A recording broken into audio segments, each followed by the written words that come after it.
ಉದಯಪುರದಲ್ಲಿ ಮೈಸೂರಿನ ಉದಯನಗರದಲ್ಲಿ police station ಮೇಲೆ ಕಲ್ಲು ತೂರಾಟ ಮಾಡಿದ್ದಾರೆ. ಡಿಜೆ ಡಿಕೆಜಿಲಿ ನಂತರ ಮತ್ತೊಂದು ಘಟನೆ ನಡೆದಿದೆ.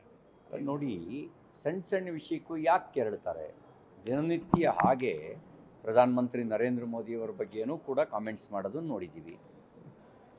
ರಾಜ್ಯದ ಹಲವಾರು ಜನ ಬೇರೆ ಬೇರೆ ರಾಜಕೀಯ ಪಕ್ಷದ ನಾಯಕರುಗಳ ಬಗ್ಗೆಯೂ ಕೂಡ ಈ ರೀತಿ ಕಾಮೆಂಟ್ಸ್ ಮಾಡಿರೋದು ನಾವು ನೋಡಿದ್ದೇವೆ. ಮುಸಲ್ಮಾನರೇ ಯಾಕೆ ಕೆರಳ್ತಾರೆ? ಕೆರಳಿಸುವಂಥ ಯಾವ ಸಂಘಟನೆ ಕೆಲಸ ಮಾಡ್ತಾಯಿದೆ ಅವ್ರ ಹಿಂದ್ಗಡೆ? ಇಡೀ ದೇಶದಲ್ಲೆಲ್ಲ ಹಿಂಗೆ ಕೆರಳ್ತಾರಪ್ಪ. ಯಾಕೆ ಕೆರಳ್ತಾರೆ? ಹಾಗಾದರೆ ಅವರಲ್ಲಿ ಅಭಿವ್ಯಕ್ತಿ ಅನ್ನುವಂಥದ್ದಕ್ಕೆ ಸ್ವತಂತ್ರನೇ ಇಲ್ಲ, ಪ್ರಶ್ನಿಸುವಂಥ ಅಧಿಕಾರವೇ ಇಲ್ಲ ಅನ್ನೋದು ಒಂದು ಕಾರಣನ? ಅಥವಾ ಎಲ್ಲದನ್ನೂ ಒಂದು ಸಣ್ಣ ನೆಪ ಮಾಡಿಕೊಂಡು ಕಾಲು ಕೆರೆದು ಜಗಳ ಮಾಡೋದಕ್ಕೆ ನೆಪ ಕಾಯ್ತಾ ಇರ್ತಾರೆ ಅವರು? ಇದು ಸ್ವಲ್ಪ ಗಂಭೀರವಾಗಿ ಆಲೋಚನೆ ಮಾಡಬೇಕಂತ ಸಂಗತಿ. ನಾನು ಪೊಲೀಸ್ ಇಲಾಖೆಗೆ, ಸರ್ಕಾರಕ್ಕೆ ಆಗ್ರಹ ಮಾಡ್ತೇನೆ, ಯಾರು ತಪ್ಪು ಮಾಡಿದ್ದಾರೆ ಅವ್ರ ಮೇಲೆ ಕ್ರಮ ತಗೊಳ್ಳಿ.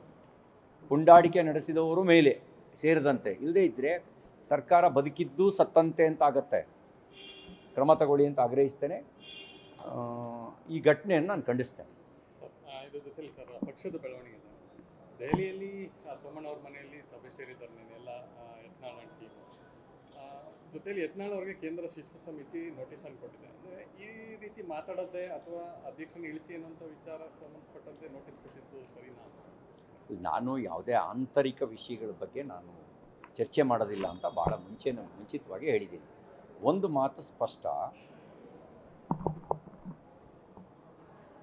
10 ಜನ, 100 ಜನ, 1000 ಜನ ಇಡೀ ದೇಶದಲ್ಲಿ MP, MLA, ಮಂತ್ರಿ ಆಗಿರ್ಬೋದು. ಆದರೆ ಲಕ್ಷಾಂತರ ಜನ ಕಾರ್ಯಕರ್ತರು ನಾವು ಬೆಳೆಯೋದಕ್ಕೆ ಗೊಬ್ಬರ ನೀರಾಗಿದ್ದಾರೆ. ನಾವು ಬೆಳೆಯೋದಕ್ಕೆ ಕೋಟ್ಯಾಂತರ ಜನ ಒಂದು ವೈಚಾರಿಕ ಕಾರಣಕ್ಕೆ ವಿಶ್ವಾಸ ಇಟ್ಟು ನಮ್ಮ ಪಕ್ಷಕ್ಕೆ ಮತ ಹಾಕಿದ್ದಾರೆ. ಆ ಕೋಟ್ಯಾಂತರ ಜನರ ಮನಸ್ಸಿಗೆ ನೋವಾಗಬಾರ್ದು.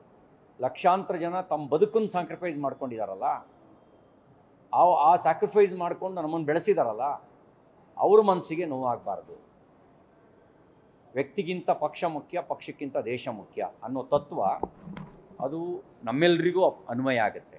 ನಾವ್ಯಾರೂ ಪಾರ್ಟಿಗಿಂತ ದೊಡ್ಡವರಲ್ಲ, ಪಾರ್ಟಿ ದೇಶಕ್ಕಿಂತ ದೊಡ್ಡದಲ್ಲ. ಇಷ್ಟೇ ಹೇಳಲಿಕ್ಕೆ ಬಯಸ್ತೇನೆ. ಸರ್, ಭದ್ರಾವತಿ ಶಾಸಕರ ಮಗ ಮರಳು ಮಾಫಿಯಾಕ್ಕೆ ಸಂಬಂಧಪಟ್ಟಂತೆ ಅಧಿಕಾರಿಗಳು ರೇಡ್ಗೆ ಹೋಗಿದ್ದು ಅವಾಚ್ಯ ಶಬ್ದಗಳಿಂದ ನಿಲ್ಲಿಸಿದ್ದಾರೆ. ಸೊ ಇದು ಮಹಿಳಾ ಅಧಿಕಾರಿನ ಈ ರೀತಿ ನಿಲ್ಲಿಸಿದ್ದು ಭಾಳ ದೊಡ್ಡ ಮಟ್ಟದಲ್ಲಿ ಚರ್ಚೆ ಆಗ್ತಾ ಇದೆ. ಅಂದರೆ ಈ ಸರ್ಕಾರ ಯಾವ ರೀತಿ ನಡೀತಾ ಇದೆ ಅನ್ನೋದಕ್ಕೆ ಇದೊಂದು ಶಾಂಪಲ್ ಅಷ್ಟೇ. ಇದೊಂದು ಶಾಂಪಲ್ ಯಾವ ಪರಿಸ್ಥಿತಿಲಿದೆ ಅಂತ. ಅತಿ ಹೆಚ್ಚು ಜನ ಸರ್ಕಾರಿ ನೌಕರರು ಆತ್ಮಹತ್ಯೆ ಮಾಡ್ಕೊಂಡಿರೋದು 2023-24ರಲ್ಲಿ ನೀವು ತೆಗೆದು ನೋಡಿ ಬೇಕಾದ್ರೆ ಪಟ್ಟಿನ ಅತಿ ಹೆಚ್ಚು ಸಂಖ್ಯೆಯಲ್ಲಿ. ಯಾಕೆ ಆತ್ಮಹತ್ಯೆ ಮಾಡ್ಕೊಳ್ಳೋ ಪರಿಸ್ಥಿತಿ ಬರುತ್ತೆ? ಯಾಕೆ ಸಬ್ ಇನ್ಸ್ಪೆಕ್ಟ್ರೇ ಆತ್ಮಹತ್ಯೆ ಮಾಡ್ಕೊಳ್ತಾರೆ? ಯಾಕೆ DYSPನೇ ಆತ್ಮಹತ್ಯೆ ಮಾಡ್ಕೊಳ್ತಾರೆ? ಯಾಕೆ ಕ್ಲಾಸ್ 1 ಆಫೀಸರೇ ಆತ್ಮಹತ್ಯೆ ಮಾಡ್ಕೊಳ್ತಾರೆ? ಅವರಿಗೆ ಸಹಜವಾಗಿ ಕೆಲಸ ಮಾಡೋ ವಾತಾವರಣ ಇಲ್ಲ. ಮಾಫಿಯಾ ಪ್ರಚೋದನೆಗೆ ಬಗ್ಗಬೇಕಾಗತ್ತೆ, ಅವ್ರ ಪ್ರಭಾವಕ್ಕೆ ಮಣಿಬೇಕಾಗತ್ತೆ. ಮಣಿದೇ ಇದ್ದರೆ ಅವರು ಭಾಳ ಕಾಲ ಆ ಜಾಗದಲ್ಲಿ ಇರೋಕ್ಕಾಗಲ್ಲ.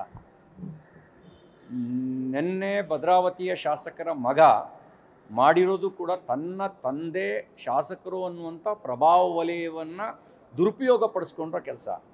ಮತ್ತು ಅವರ ಮಾತಿನ ಬಳಸಿದ ಭಾಷೆ ಇದೆಯಲ್ಲ, ಅದು ಸಭ್ಯತೆಯ ಭಾಷೆ ಅಲ್ಲ. ತಪ್ಪು ಯಾರು ಮಾಡಿದ್ರು ತಪ್ಪೇ. ತಪ್ಪು ಮಾಡಿದವರಿಗೆ ಕ್ರಮ ಆಗಬೇಕು. ನ್ಯೂಸ್ ಫಸ್ಟ್, ನಿರ್ಭೀತಿಯಿಂದ ನಿಮ್ಮ ಪರವಾಗಿ.